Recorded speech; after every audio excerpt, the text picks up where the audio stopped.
We rejoin our friend and semi-hero Roger Wilco as he rockets back toward his home planet Xenon, which he hasn't seen since Space Quest II. Having successfully rescued those two ingrates from Andromeda, he decides a pit stop on Magnifius is in order.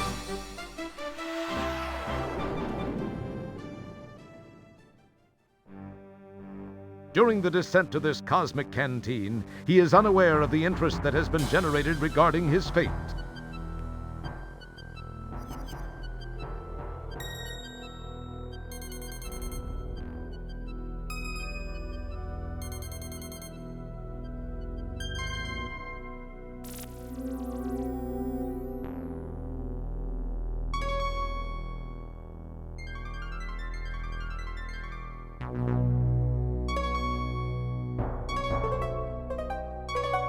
We have confirmation of his position, Master. Off to Magnifius with you then. It is time for Wilco to meet the fate which I have crafted for him.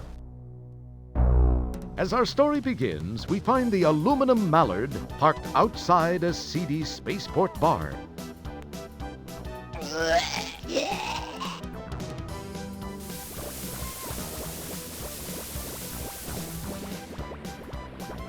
We join Roger as he relates one of his greatly exaggerated tales of adventure. The aliens are only too happy to listen, as long as Roger is by. See, there was this deadly root monster, a ferocious swamp creature, and a Labion terror beast to contend with. Then I had to outsmart another of Vohaul's gorillas and steal the shuttle so I could penetrate the asteroid's fortress and pull the plug on that corpulent creep once and for all. Yeah. Are you Roger Wilco? Yeah. Please come with me.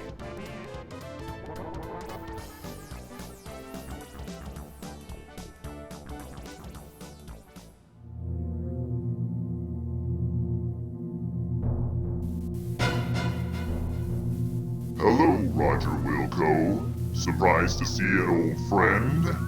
You have no idea how special this moment is for me. This is no chance encounter, I can assure you.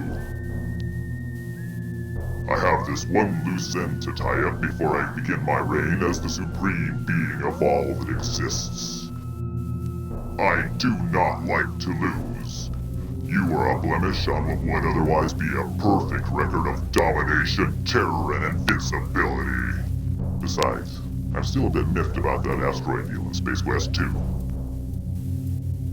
Anyway, to relieve the pain of my humiliation and to prevent you from being a pain in my future, you must die.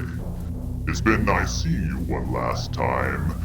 Then, do the dirty deed.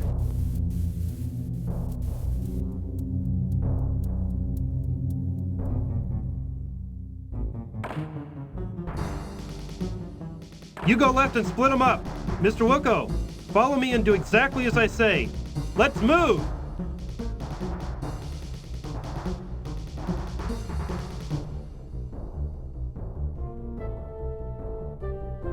Hey, I want to know what the...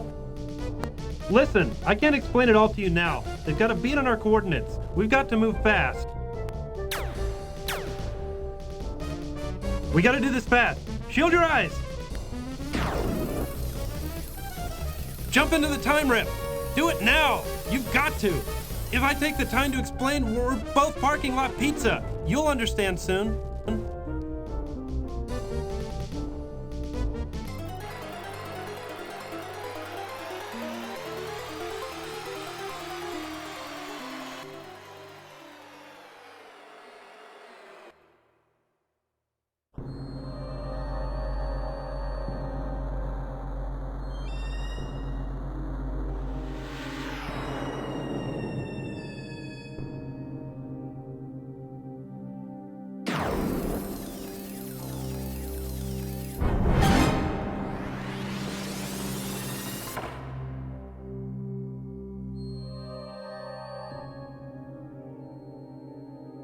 Now where am I? You wonder aloud to non-existent auditory organs. This place sure looks homey.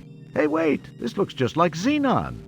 It is Xenon. It's really a pile. Along with the changes induced by an armed conflict, the city looks different, more modern, with a heavy dash of post-disaster seasoning. Casually glancing at the status line, you happen to notice that you're in Space Quest XII. What's happened? Who was that guy with the overdeveloped hairdryer? Why did you let yourself be talked into jumping into some strange shimmering hole? Why are you talking to yourself?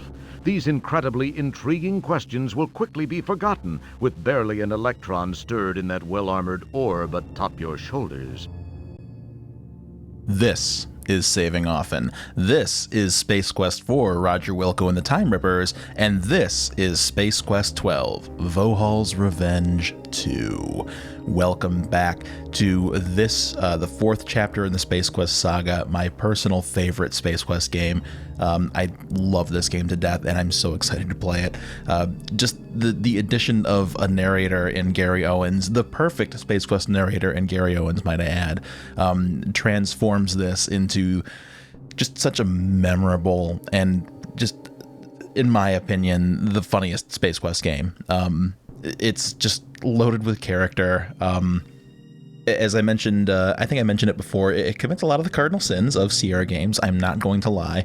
There are some items right at the beginning that if we miss, we won't realize that we missed them until the very end of the game. That's okay, because we're not going to miss those items.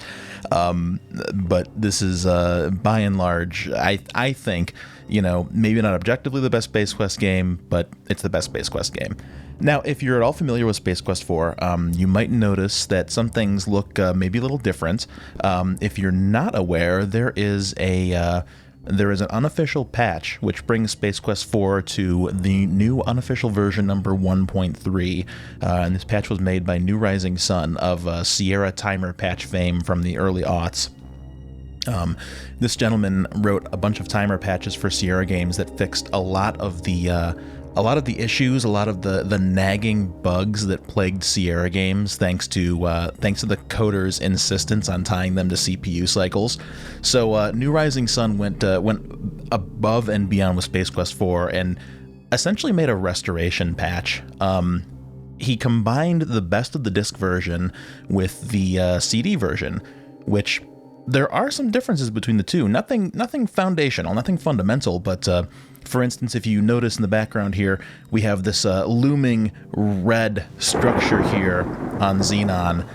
In the CD-ROM version, this is just kind of an orange, a little more crumbling structure, but the disc version still had this ominous art that, in his opinion, and, in mine, this is the superior art. So he added a lot of that old art back in, stuff that was changed.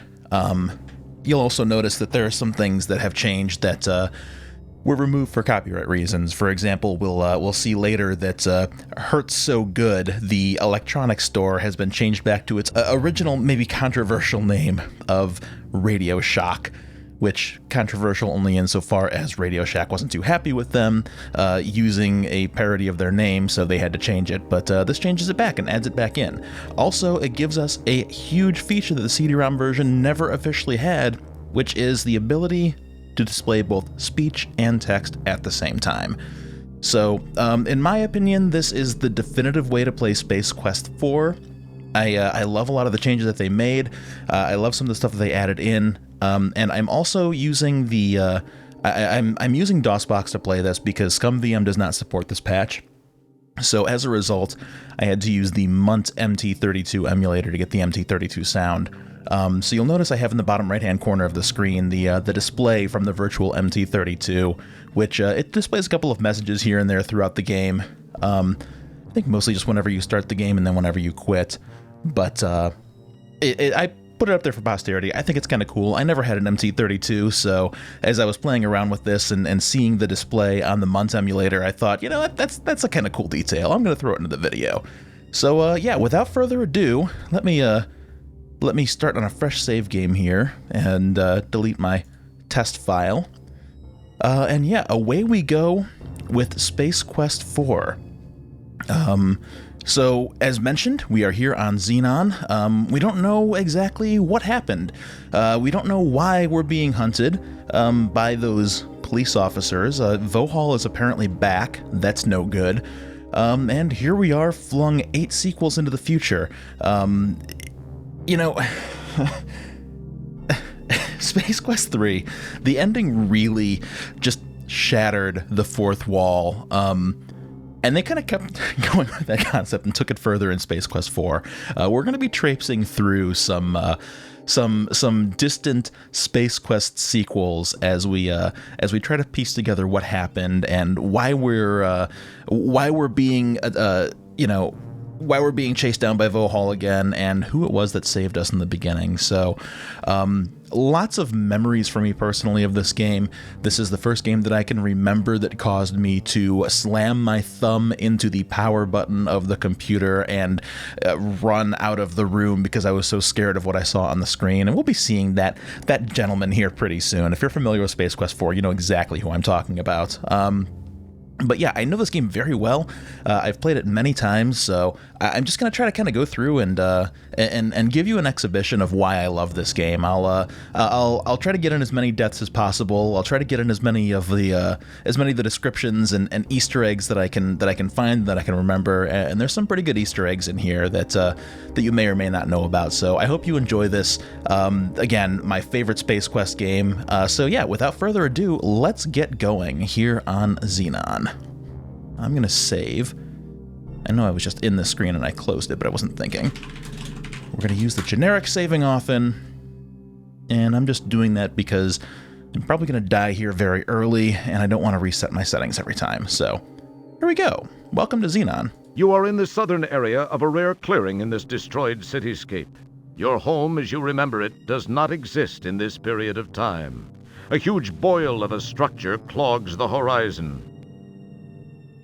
The large structure in the background captures your curiosity. A twisted and broken expanse of cityscape stretches south from here, negating possible travel plans in that direction. As you can see, even though I played Space Quest I VGA, this is technically the first Space Quest game to get the VGA point-and-click treatment. Up until this point, it was all typing parser. You take the small, frayed, useless-looking length of rope.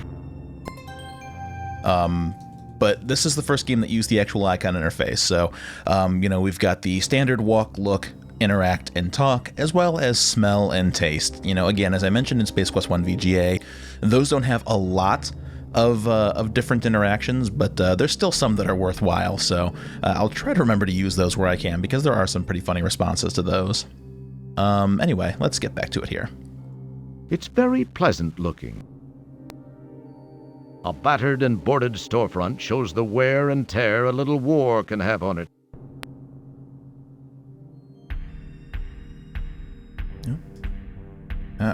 This is the only form of actual life that you've seen here.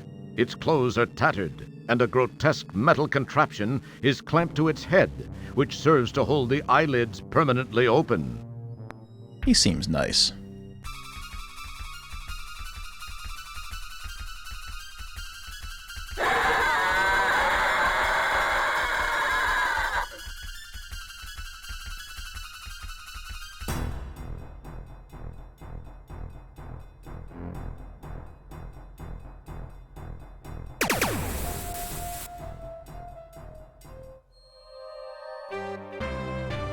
We're glad you could play Space Quest IV. As usual, you've been a real pantload.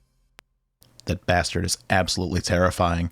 Even to this day, when I was testing Space Quest IV the other day, I had the sound coming through my speakers instead of headphones, and my wife from the other room yelled out, "I don't know what that sound was, but it was horrifying." Yeah, that's the zombie from Space Quest IV. Obviously, some form of life that is left over wandering the streets, who called out that that it had found us and summoned the droid O'Death to clean up the streets of Xenon. So yeah, we're already dead, and we're 2 screens into the game.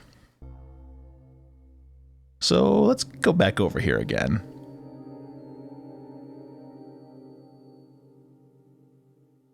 It's a lightweight, worn piece of rope. And grab this rope one more time. You take the small, frayed, useless-looking length of rope.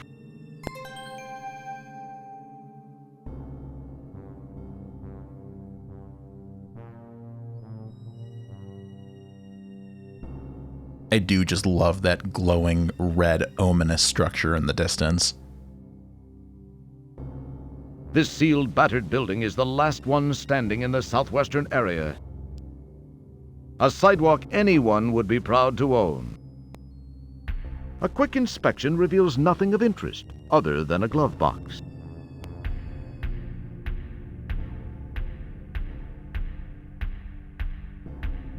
There he is. A brightly colored mechanical hair wanders about. A quick inspection reveals nothing of interest other than a glove box. I'm not sure why the Energizer Bunny is in this game, but he is. We'll be dealing with him momentarily. The interior of the air car sports many broken gauges and instruments, as well as a glove box. It is a closed glove box. Let's see what's inside. It looks like a genuine Pocket Pal portable terminal. After taking a quick look around to reassure yourself that the place is as dead as it looks, you snitch the Pocket Pal laptop. This is the item in question Don't that will mess with it. Will not Keep be your useful until the end of the game. And if we don't take it here, then yeah, you're screwed at the end. So wonderful Sierra design, and as you saw, the zombie does meander around this this little 3x3 grid of city streets that we have here.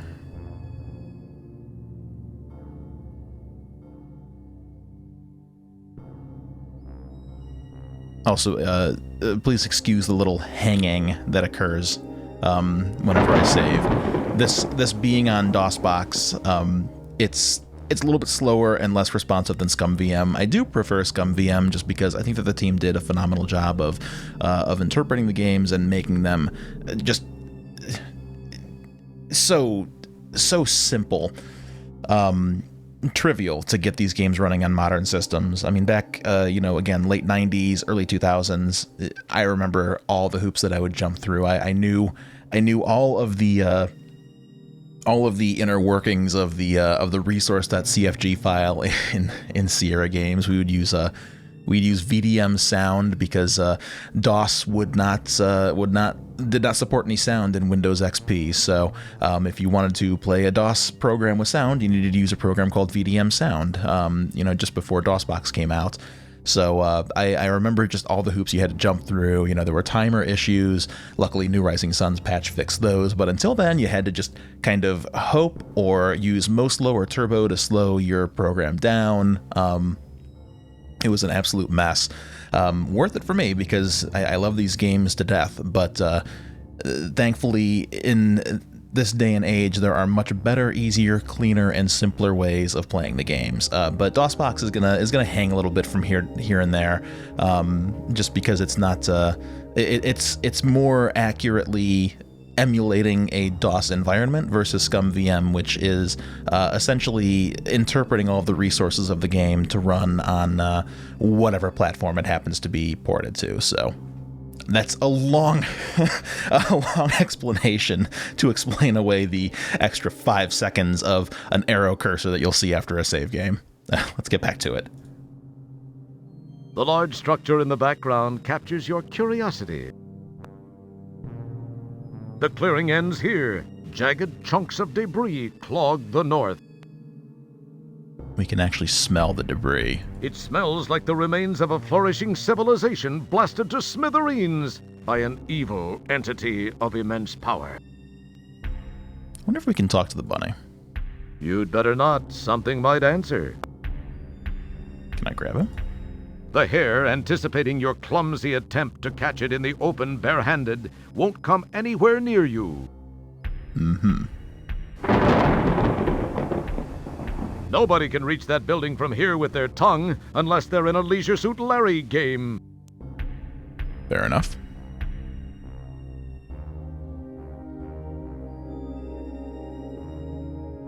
The old Bank of Xenon building held up fairly well.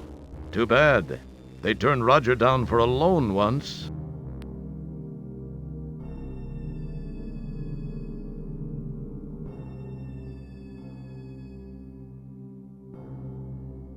A battered and boarded purple building stands silently now.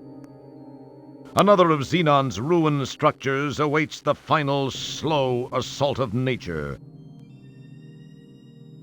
The structural warpage and the enormous gaping hole indicate a violent end for this corroding battle machine. Let's see what's in this hole. This is the interior of a battle-scarred tank. A piece of unstable ordnance rests in the corner. Well, we gotta take that. Okay, you now have the unstable ordnance.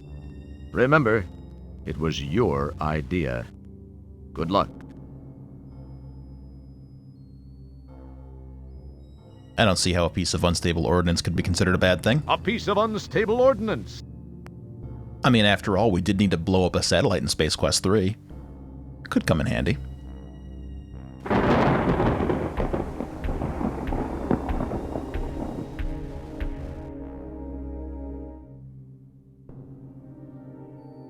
A battered and boarded storefront shows the wear and tear a little war can inflict. There's a grate over here. This grate has crud, gunk, and sludge built up around the edges. You can see through the grate, but can't make anything out. Let's hop down.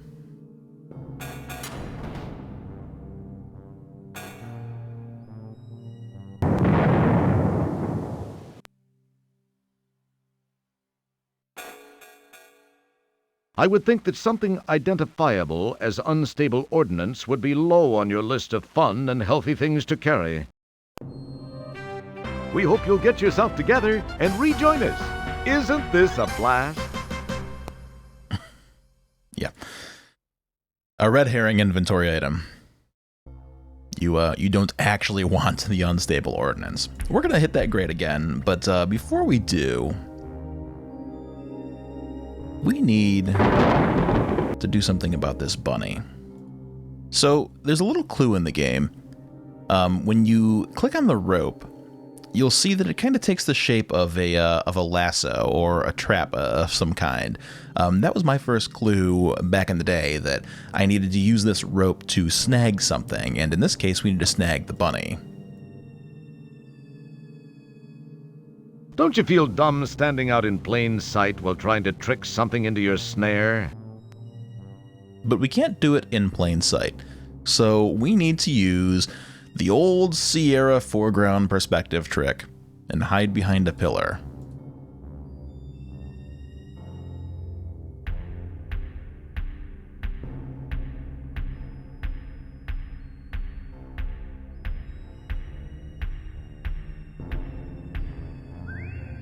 That was without a doubt one of the finest examples of bunny snatching I've ever seen. The stress placed on the rope during the bunny snatching was too much. You cast the useless fibers aside. All right, and now we have a bunny. And if I look at him, he's got a battery in his back. You extract the portable power pellet from the back of the bunny's polyplastoid torso. A battery. A battery. A darn cute bunny. And a darn cute bunny. Also 59 buckazoids. The game starts us off with some bucks, so there we go. All right, so we have the pocket pal, and we have the bunny, and we do not have the unstable ordnance. So let's head down into the grate.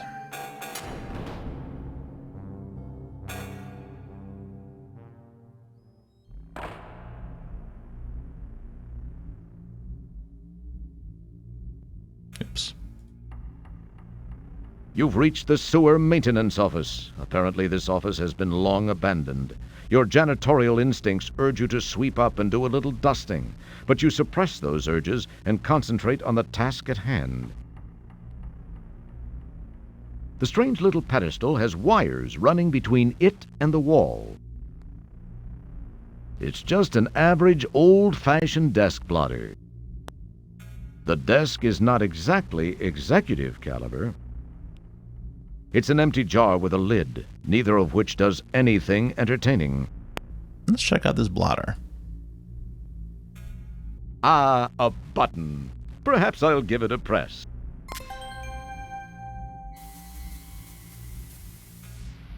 Data entry 22795. This message is to whomever may be so fortunate as to find it. I am Professor Lloyd, lead designer of the Xenon supercomputer project, the ultimate in artificial intelligence. The computer was designed to enhance our lives, but instead ended up being the ruin of us all. We made the mistake of tying it into the most important facets of our existence here on Xenon, including our weather control and defense systems. It seemed like a sound idea at the time, and all proceeded well for about 3 years. It was around then that a deep space salvage operation recovered what appeared to be some sort of antiquated data storage unit contained in a flimsy cardboard box, on which the words "Leisure Suit Larry" were imprinted. On its back was the picture of a not particularly wholesome gentleman, but that's another story. My counterparts exhibited shameful behavior as they tore open the box to get at its contents. I could not understand the commotion it generated. The data was uploaded into the supercomputer for analysis. As a result, a crippling virus spread through the machine like a bad social disease. All control of the computer was lost. All screens went blank. Then these words were displayed by the monitors and uttered by the vocal outputs. Wilco must pay.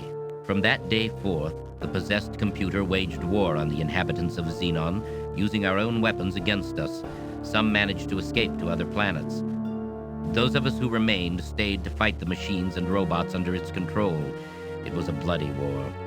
Those of us that were not killed were taken captive and modified. These cyborgs infiltrated the loyal ranks of resistance, rooting out almost all of our hiding places and exposing us to the mechanical menace. Some of these poor souls still wander the streets. As of this recording, we are down to only a handful of rebels. My health is deteriorating rapidly. To make matters worse, I've just learned that the computer has unraveled the mysteries of time travel. I've sent my 2 best men to attempt to steal this new technology. If you are not a machine, then perhaps they were successful. Please realize, you are Xenon's last hope. Some very, very important background lore there. Like I said, fourth wall breaking, self-referential. That's right. The world was ruined by a virus contained on a Leisure Suit Larry disc. So if I click on this little... You don't need to look at that. Okay, this wheel here. You've reached the sewer main... It'll open up this door. But before we do that, I'd like to show you a little Easter egg that was added in by one of the programmers, whose last name escapes me. His name is Neil. So it turns out, if you walk down here, into the bottom far left corner, as far as you can go, and grab your Buckazoid, and take it down here, all the way into the corner. This only works in the CD-ROM version, but you get this Easter egg. Neil's European Vacation. Hey, that looks like Vienna's parliament. Not many people get a chance to see this before they die. The stone structure vaguely reminds you of photos from Munich, where you've heard tales of beauty and mystery. Most people will never see such things before they die. Isn't that Neil in Lucerne, Switzerland? What a good-looking guy. Most people will, unfortunately, never get to know Neil before they die. Man, that was intense. Neil's tip number 37, do things before you die. Credits: David and Russ for the ride to SF, Mom and Dad for the plane ticket, Patrick and his family for a place to stay. Special thanks to the Dutch coffee shops, the Swiss posse, and the European women. Aborigines: Ceci, Gina, Laura, Melissa, Durwood, Shock Lee, Dave, Ken, that new guy Ron, and what the hell, Amy, Animal Wrangler, Channon. To my brothers on a mission with no permission, an inspirational name drop to Public Enemy, Chuck, Flav, and X. Nothing fake, just that raw, hardcore shit. Other thanks, randomly. Max, Beastie Boys, Carverman, Cube, Cypress Hill, Scott, the no sellout guy from Andromeda, Murphy, and atheists everywhere. So yeah, cute little Easter egg that was thrown in there that I believe Neil himself alerted people to way back in the day on the Subspace channel, maybe in the virtual broom closet. So kind of neat. Let's grab this glass jar. You take the jar into custody. And let's go ahead and save our game. It's important.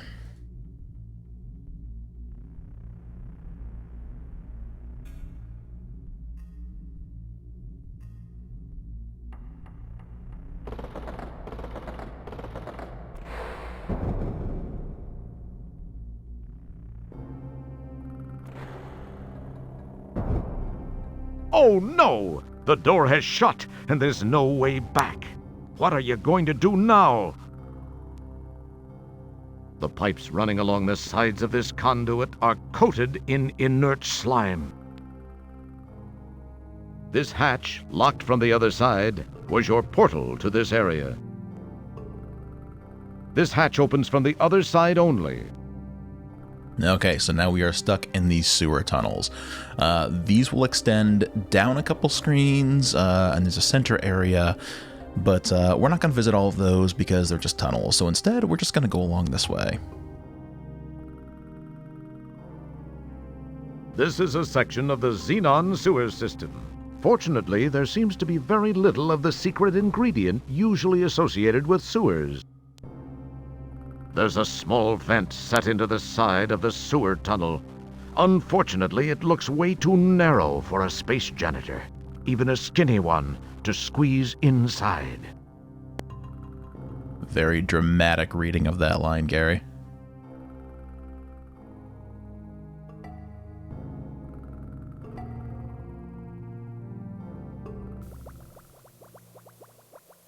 A green gel-type mass flows out of the vent and down the conduit section. It seems friendly. You bend down and scoop up some slime with both hands cupped.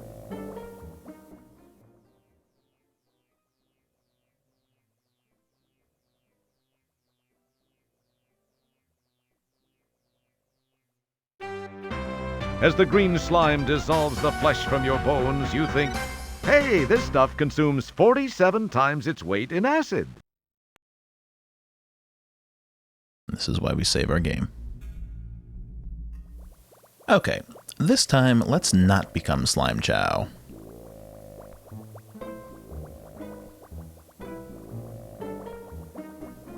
However, this slime could be important.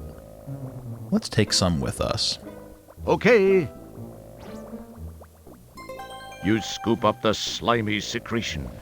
Better get away now before it scoops you up.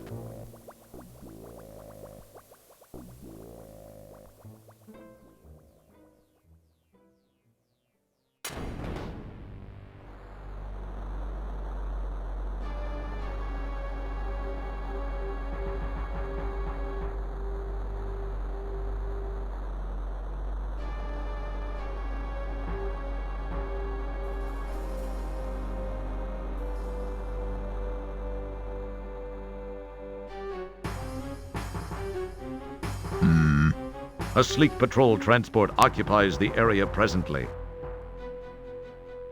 Your head is unusually well suited to serve as a manhole cover coaster. The manhole cover is simply an incredibly heavy slab of metal trying to tamp you back into the tube.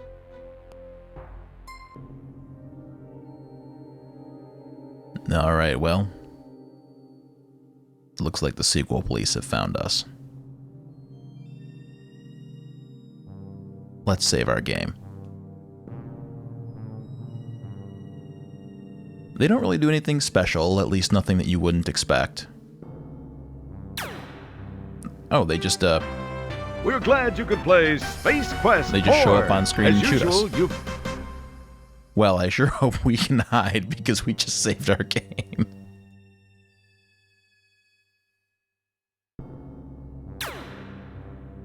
No.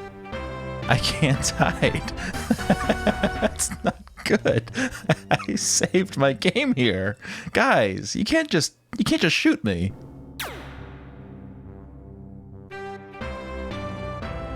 Guys, no, don't. Seriously. I need that.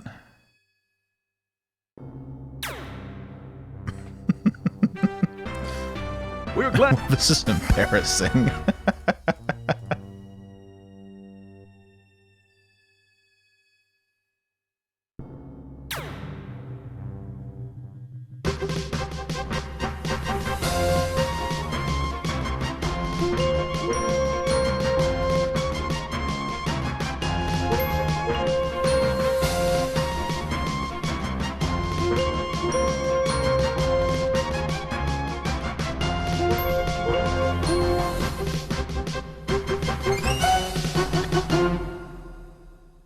Are you sure you want to restart?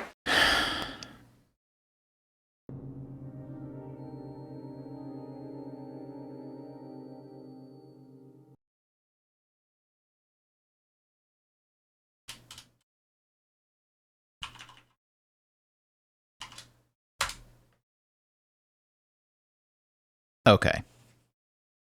I'm pretty sure I've told this story before, but I'm going to tell it again anyway. So, one of the big reasons that I named this this adventure game Let's Play series Saving Often is because of my father. Saving Often is a mantra for adventure games, especially Sierra games, one that was repeated in those games themselves. For example, Leisure Suit Larry 2, some of the death messages said to save early and save often. So yes, you should be saving often. But it's a very, very, very, very close personal memory of mine. You know, my dad... My dad is my influence for, you know, getting into these games. He and my brother and my mom, as I've talked about before, played them all the time when I was growing up. So these were really close to him, and they were, you know, something that bonded us together. And I remember once when I was, I think I was a teenager or a young adult, I remember visiting with my dad and telling him that I had been playing through King's Quest VI. And I said, well, I actually screwed myself over. He said, how? I said, well, I sent the ring away before talking to Jalo, so I didn't realize that that was going to screw me up, and so I got myself kind of stuck because I can't get the best ending. And he said, well, you've been saving your game, right? And I said, well, yeah, but I've been saving them all on the same file. And he looked at me, and he shook his head, and with utter sincerity, he sighed and said, son, I taught you better than that. I retell this story now, because as I was saving my game on the streets of Xenon, I thought to myself, I really should be keeping multiple save games. But then I thought, no, I know Space Quest IV really well, and I know that I'm not in a dead end, so I can get away with keeping one save file for now.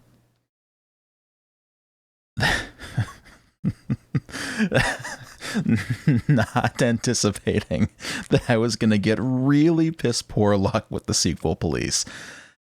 So now we are saved at the manhole. We're not going to have that kind of shitty RNG. So let's try this again. The manhole cover is getting heavy. Okay, fine.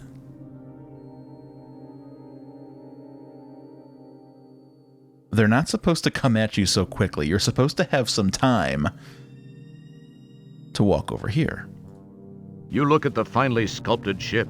It looks to have been designed for atmospheric operation, probably used solely for patrol excursions. This seems to be a relatively spacious landing gear compartment. Wonder how cramped it gets in there when the gear is stowed. Well, let's find out. This seems to be a relative...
Now then, let's save our game.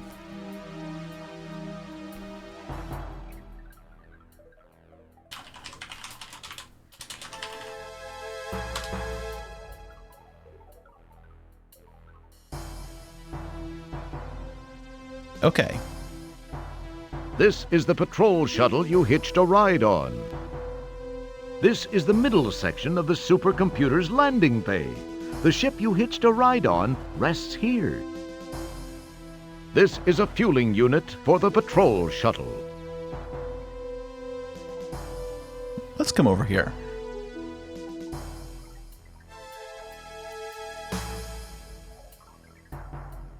Uh-oh. We're glad you could play Space Quest IV. As usual, you've been a real pantload. Okay, so we can't head over there just yet. That'll be important later, but for now, we have to go this way.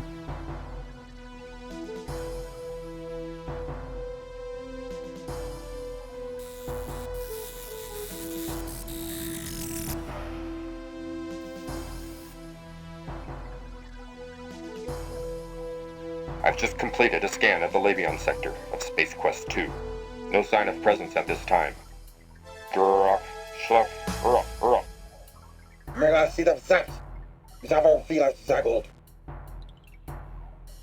You look quickly, careful not to attract any attention.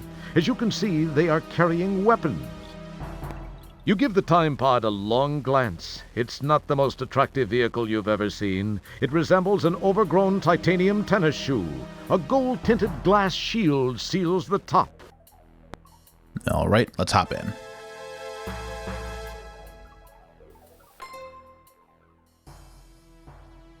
Okay. We are here in the time pod on Xenon. This code will be important later, because we're going to need that to come back here. But the problem is, we don't have any codes right now. And we've got to get the hell out of here. Those sequel policemen are right behind us. That button opens the canopy. Oop. You look out at the city you were born in decades ago. You're sure glad you weren't there when this devastation happened.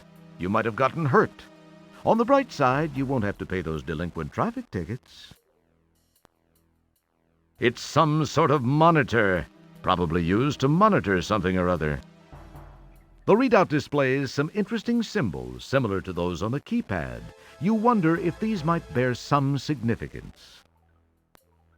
That's your head, Roger. Now use it for something.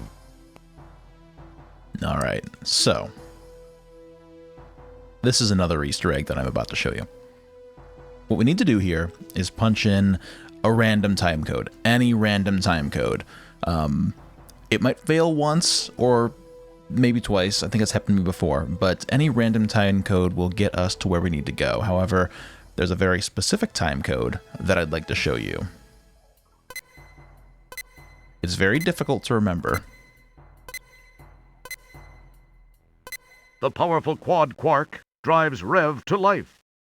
Time and space bend under the fibrillations of the time-rip transfluxers. Your adrenaline and stomach reel with the hyperbolic hyperbole. And finally...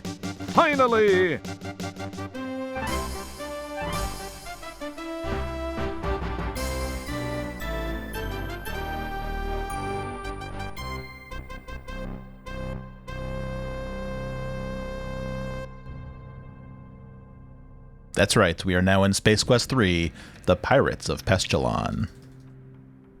This view provides a flashback to a recent adventure.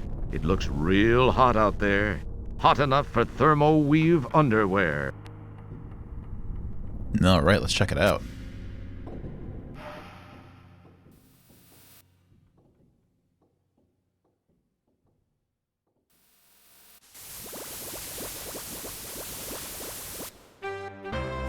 This is Roger. This is Roger on Ortega. Any questions?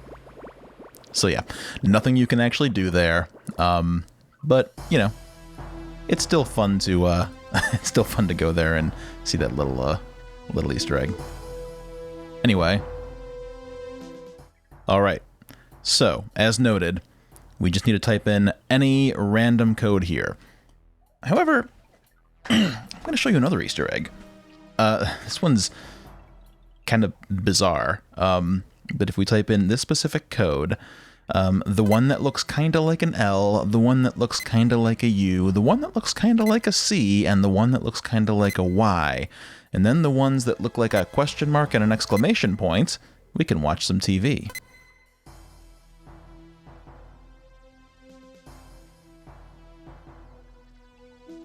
It was the I Love Lunacy show. You must have briefly tuned into the electronic entrails of some long-lost civilization.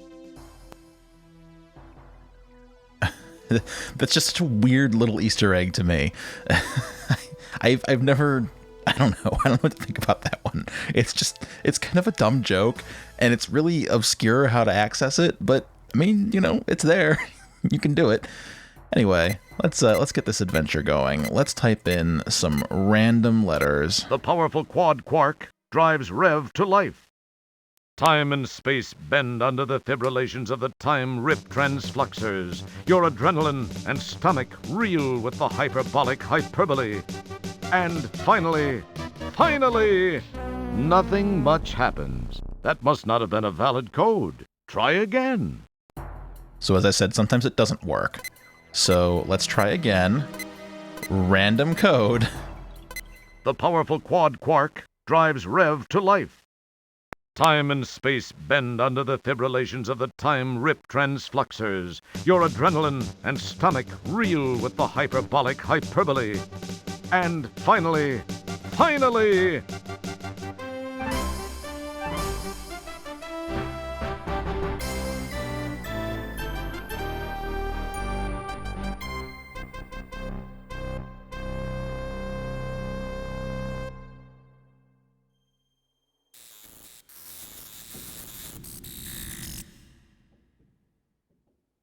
we now find ourselves in Space Quest X, Latex Babes of Estros, which is a play on the old Infocom text adventure game Leather Goddesses of Phobos.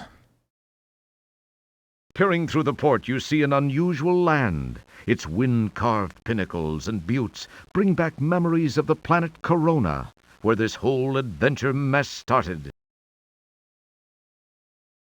Okay.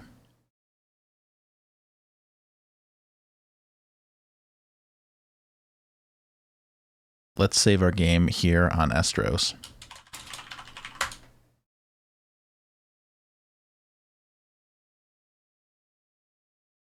The time pod's interior feels smooth and cool to the touch. Apparently it still registered my click even though it was an arrow. It just registered it after it had saved. Anyway. Okay. So now I'm going to show you one more time pod related Easter egg, and this is something that is not in the original game. This is actually some restored content from the original game that was in the original game's files, but was made accessible by New Rising Sun with his patch. So I actually have yet to see this in person. I've seen the screen in screenshots a long time ago, but I've never actually done this before. But apparently there is a specific sequence of codes that you can put in that allows you to access this game, and it is fully scripted, although not voice acted. But that's okay. You've got low rent Gary Owens here to take care of that for you. So let's see here. We put in kind of like an H and kind of like a U and T, and then we do like a C kind of thing. And then I don't know. Would you call this an E? I would. And then 2 sticks of dynamite. The powerful quad quark, time, and nothing much. And nothing happens. So now we put in the second line of the code. Go back to our dynamite. This is actually more like an E.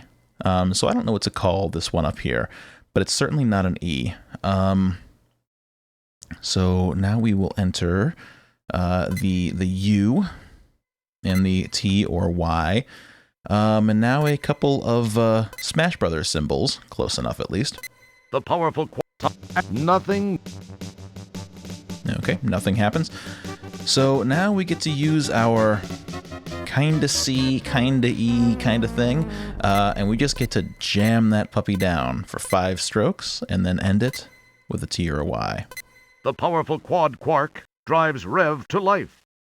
Time and space bend under the fibrillations of the time rip transfluxers. Your adrenaline and stomach reel with the hyperbolic hyperbole. And finally,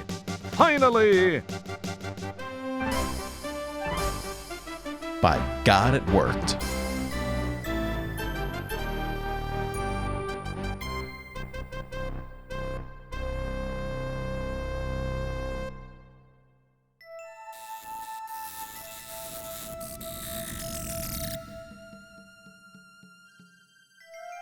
All right, now we are back in Space Quest IV, Roger Wilco and the Time Rippers. You don't need to look at that. There is nothing to see out here, because again, this is not part of the game.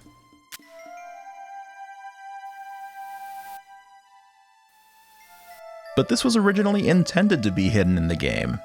This is what is known as the room removed for legal reasons. This room itself is a hallway from King's Quest VI, and it's loaded with little things that have had to be removed or have been controversial in some way from Space Quest and other Sierra products throughout the years. So my understanding is that you can actually look at some of these things, so let's see. It looks like something they took out of Quest for Glory 1.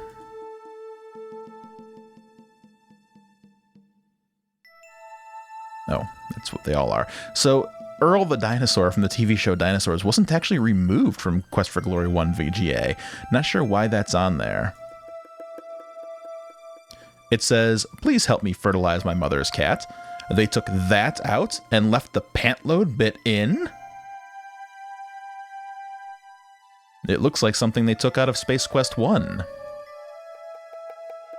Hey, it looks like the sign they took out of the mall. They look like 2 hairy guys they took out from Space Quest 1. It looks like something they took out of Space Quest 4. This seems to be a storage room for all the stuff taken out of Sierra games for legal reasons. All right, and that's it. Keep your hands to yourself. Don't. You can't. So this screen and all of those messages were in the game files. They removed it, but people found it while poking through the resources several years ago. So New Rising Sun added those back in, and I'm not sure if that's if the time codes were his idea or if that's how it was originally intended to be accessed. But just the same, it's really cool to see that restored. As you see, Droids Are Us, that was a Toys R Us lawsuit or potential lawsuits. They changed it to Droids Be Us. Radio Shack, as I mentioned, was a play on Radio Shack.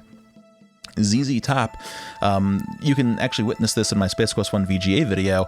They had ZZ Top performing at Yulin's Flats, and they got a cease and desist from the band, so they simply changed their sprites to be extremely tiny versions of them. And you can actually get the original back by just deleting one of the patch files from the game directory. And Slime Chow, Slug Chow, I thought this was in the game. The only thing that I can think of is that they were anticipating some kind of a lawsuit from Purina for the similarities to the Purina logo.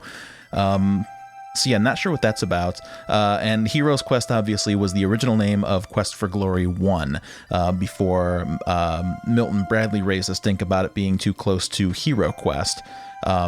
So they ended up changing that to Quest for Glory, which, you know, arguably I think is the better title anyway. So yeah, this is the room removed for legal reasons.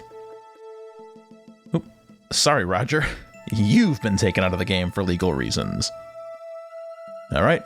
Fair enough. So the only way we can get back to Estros is to restore our save game.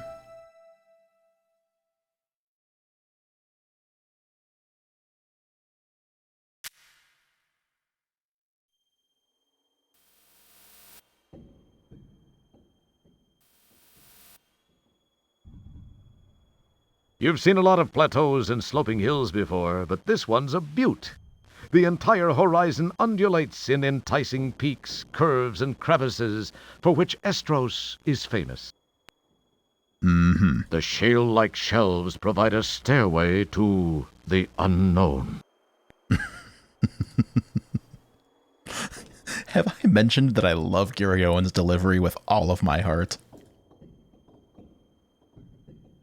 It's a shame that Space Quest V will not be voice acted, because I just want to hear Gary Owens in every Space Quest game. However, we will get to witness his return in Space Quest VI.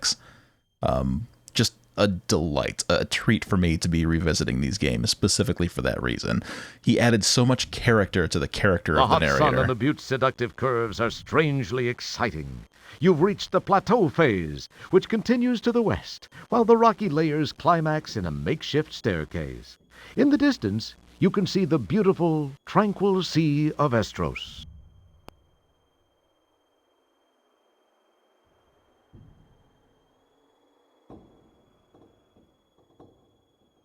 You see a stairway of wind-eroded rock winding its way down to the water below. As you look around at the towering rocks, immense formations carved over millions of years, you can't help but be overwhelmed by a sense of your own insignificance.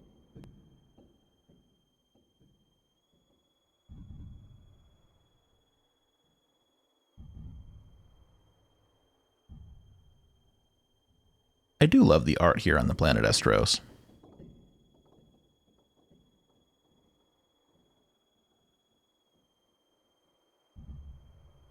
It's a shame that you don't get an opportunity to explore it in more depth. As you look around at the... Okay, so I know I can... Whoa! What was that? Yeah, so I know I can head over here. All around you stretch the stony outcroppings of the Estros Buttes. A slender spire of angry red rock arches its way upward, poking searchingly into the sky and plunging down into the beautiful canyons of Estros. What lovely scenery! Indeed.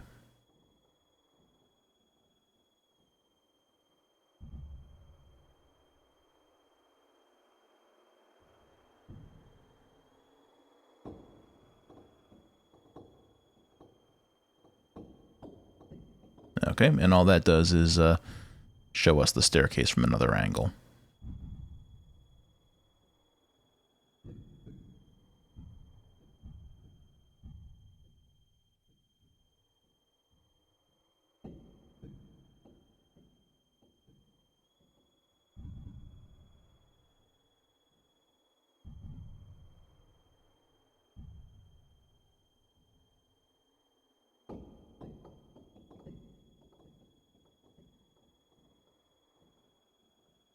Okay.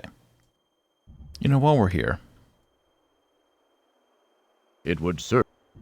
can we walk off the edge?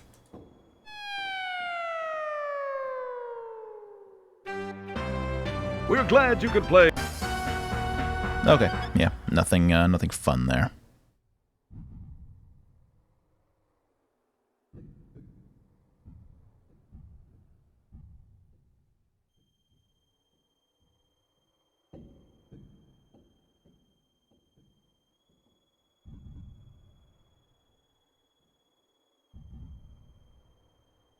Oh, hey. A mysterious shadow quickly moves from your view. Mysterious shadow indeed. You get the feeling you're not alone here. We also need to see that that overhead shadow again, since I reloaded. Whoa! What was that? I'm not sure if it's a trigger or not, but for what it's worth.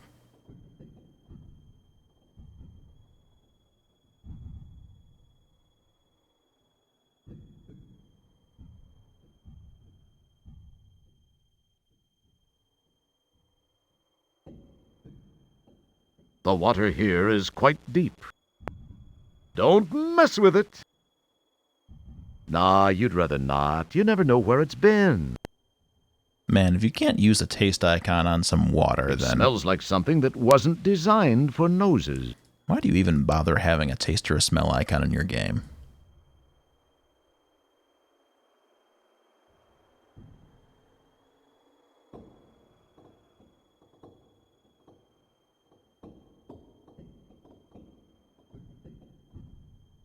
nothing happens. You can't use that here. Nothing happens. Yeah, there's just so few responses. To me, it always feels like a missed opportunity. So we've gone just about everywhere here on Estros.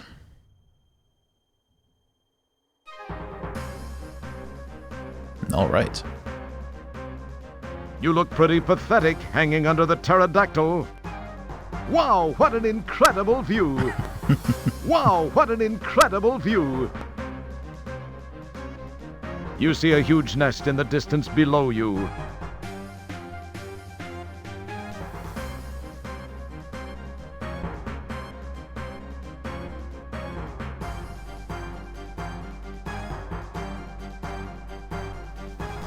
Keep your hands to your... Don't... Hey, those talon things hurt. You didn't much care for the landing either. The huge nest is constructed of sticks and assorted being parts gathered from this bleak planet. It is then cemented in place by a generous helping of pterodactyl saliva. Ooh. My. Rather than the sequel policeman penetrating the inner sanctum of the nest, the reverse obviously occurred.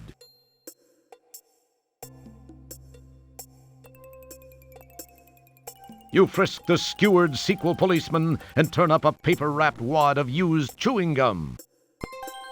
Is that all I can get here? What do you I think want? so. A bone marrow sample? You've already cleaned the guy's pockets. Don't keep your hands to yourself. Okay, well, let's try to climb out of here.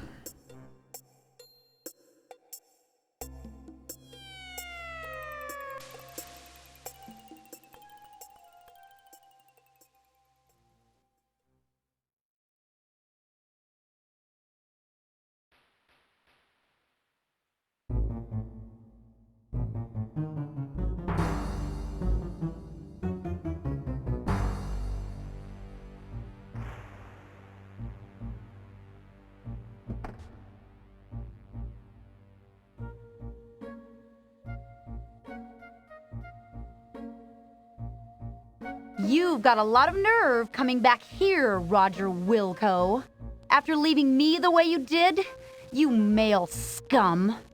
This is the last woman you'll ever dump on. Right, girls? Right. Said you couldn't be tied down. I said that?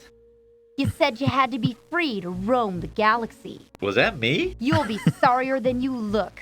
We'll see to that. Yeah. Into the sub, fly boy.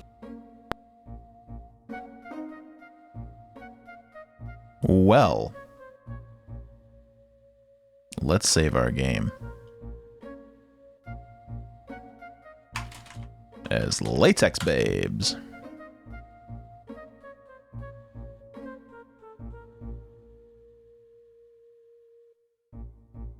This one looks committed to finding out just how good you'd look on a spit. Her spear gun is pointed in a direction that eliminates any need for second thought. She looks like she might be familiar to you someday. However, the gun in her hand looks like it could limit the chance of any lasting relationship in the future, or the past. The submarine has a sporty look to it, distinctly hydrodynamic compared to those fine vessels you've traveled aboard recently. Well, maybe we can just walk away. Now this is a pain that'll linger. All the Bengay in Florida won't relieve this stiffness. Okay, so we can't just walk away.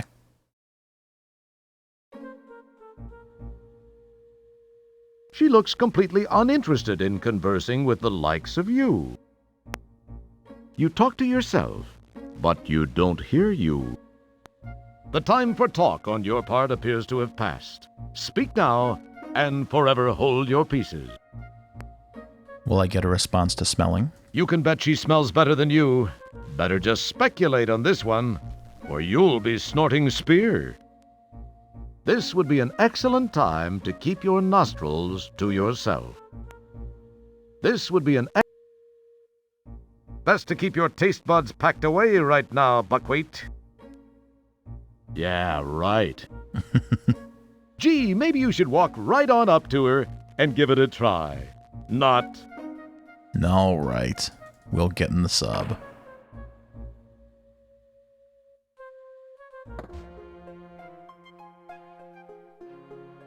Say, there's an odd-looking specimen. What have I stepped into this time? You think to yourself, as the Latex Babe's submarine makes its way through the eerie blackness.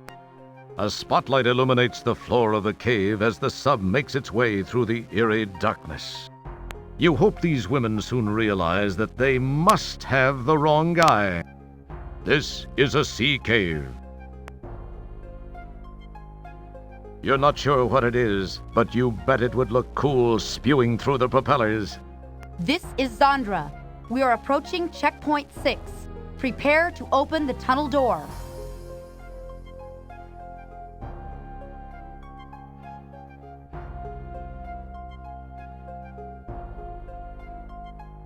Activate the door.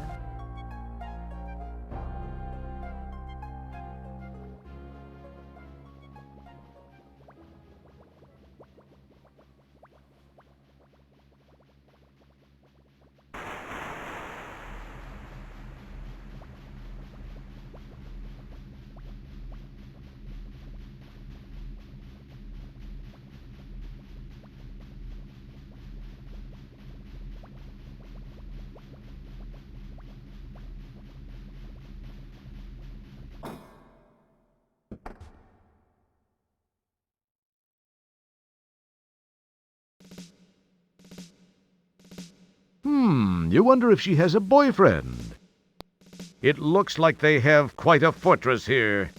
What a babe. This is the submarine in which the Latex Babes brought you here. It looks like... Well, this doesn't look good. Sit down.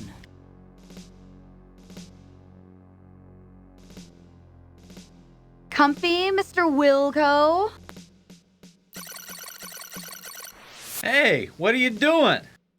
Let me go, witch! Shut up! Your whimpering sickens me.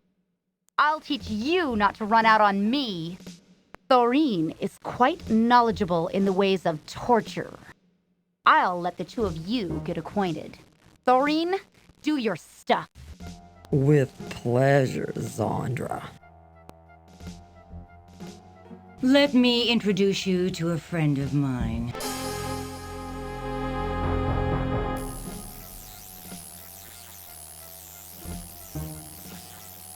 This is Epirip 357, the most powerful hand hair remover in the universe, and it's capable of shaving your legs clean off. I've always wanted to see a man shave with one of these, but I guess you'll do. Now you'll know the meaning of the word pain.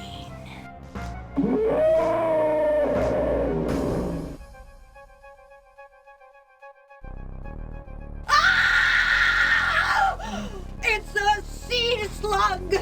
Run, girls!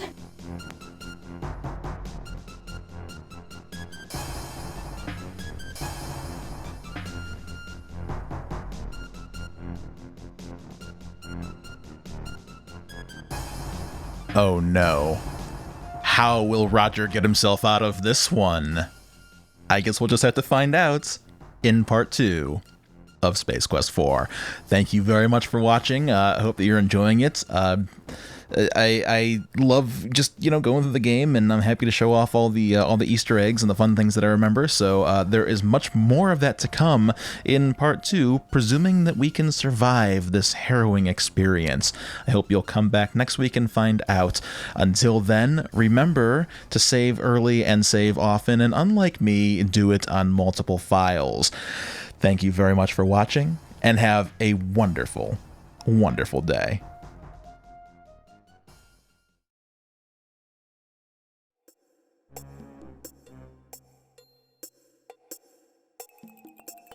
It looks as though another unfortunate adventurer is suffering a similar fate.